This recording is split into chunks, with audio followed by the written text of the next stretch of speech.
Sebagai negara yang terletak di sekitar garis khatulistiwa, Indonesia memiliki keanekaragaman hayati yang luar biasa. Tapi tidak hanya itu, Indonesia juga mengenal berbagai keanekaragaman makhluk gaib. Cerita tentang orang kesurupan, melihat penampakan, atau merasakan kehadiran suatu makhluk bukanlah hal yang asing. Tapi sebenarnya apa sih yang kita lihat pada saat ada penampakan atau bunyi-bunyian yang serem? Apa memang kita sedang bersentuhan dengan dunia lain? Kita memiliki beragam indera, mulai dari apa yang umum disebut panca indera sampai hal-hal lain seperti keseimbangan, rasa sakit, dan kesadaran tubuh, yaitu mengetahui posisi anggota badan kita tanpa harus melihatnya. Tapi, kita tahu bahwa indera manusia memiliki keterbatasan. Mata normal manusia hanya dapat mendeteksi gelombang elektromagnetik dengan frekuensi 430 sampai 770 THz. Rentang spektrum inilah yang disebut spektrum kasat mata atau visible spectrum. Kita juga tidak dapat mendengar ketika ada anjing bersiul kepada anjing lainnya.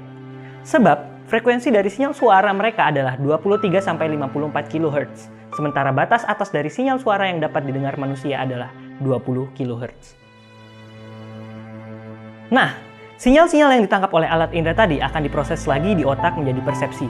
Jadi, meskipun indera kita menangkap sinyal tertentu, belum tentu itu akan ditangkap oleh persepsi kita. Kita coba sekarang. Apa yang kamu lihat? Ini memang beneran cuma setengah badan atau cuma persepsi kamu aja yang menganggap ini setengah badan? Keadaan seperti ini di mana hanya setengah dari pandangan dapat terlihat disebut hemianopsia yang disebabkan oleh stroke, tumor otak, atau trauma. Ini terjadi karena sinyal yang tertangkap oleh mata kita tidak terolah dengan baik oleh otak kita, sehingga persepsi yang ditangkap kurang dari apa yang sebenarnya terjadi. Hal ini disebut mispersepsi. Mispersepsi seperti hemianopsia ini menghasilkan persepsi yang tidak utuh. Namun, ada fenomena lain di mana persepsi yang dihasilkan malah lebih dari yang sebenarnya terjadi. Hal ini disebut halusinasi, yakni munculnya suatu persepsi meskipun tidak ada pada realitas dunia luar, melihat atau mendengar sesuatu yang tidak ada. Berbeda dengan imajinasi, halusinasi terjadi bukan karena keinginan dari seseorang, tapi ia terjadi begitu saja dan jenisnya pun beragam. Mulai dari melihat penampakan, mendengar suara aneh, sampai terdistorsinya ruang dan waktu. Nah, itu tadi penjelasan dari sisi ilmiah tentang kenapa kita bisa melihat, mendengar, dan merasakan sesuatu yang tidak ada. Tapi, apakah itu semua membuktikan bahwa makhluk gaib itu tidak ada?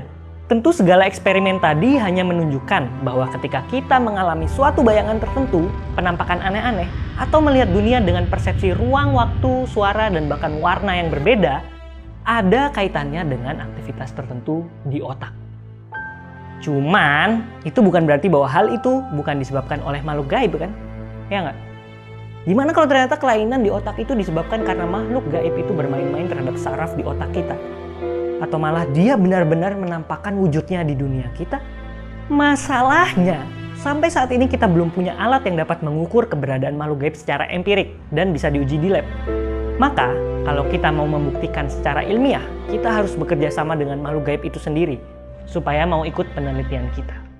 Tapi, mungkin nggak semudah itu juga, karena jinnya Dimas Kanjeng aja kabur kena gas air mata.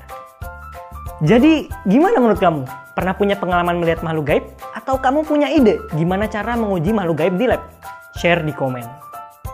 Thank you udah nonton video ini. Topik kali ini berkaitan dengan bidang ilmu neuroscience. Kalau kamu ingin tahu lebih dalam tentang neuroscience, kamu bisa lihat link-link di deskripsi.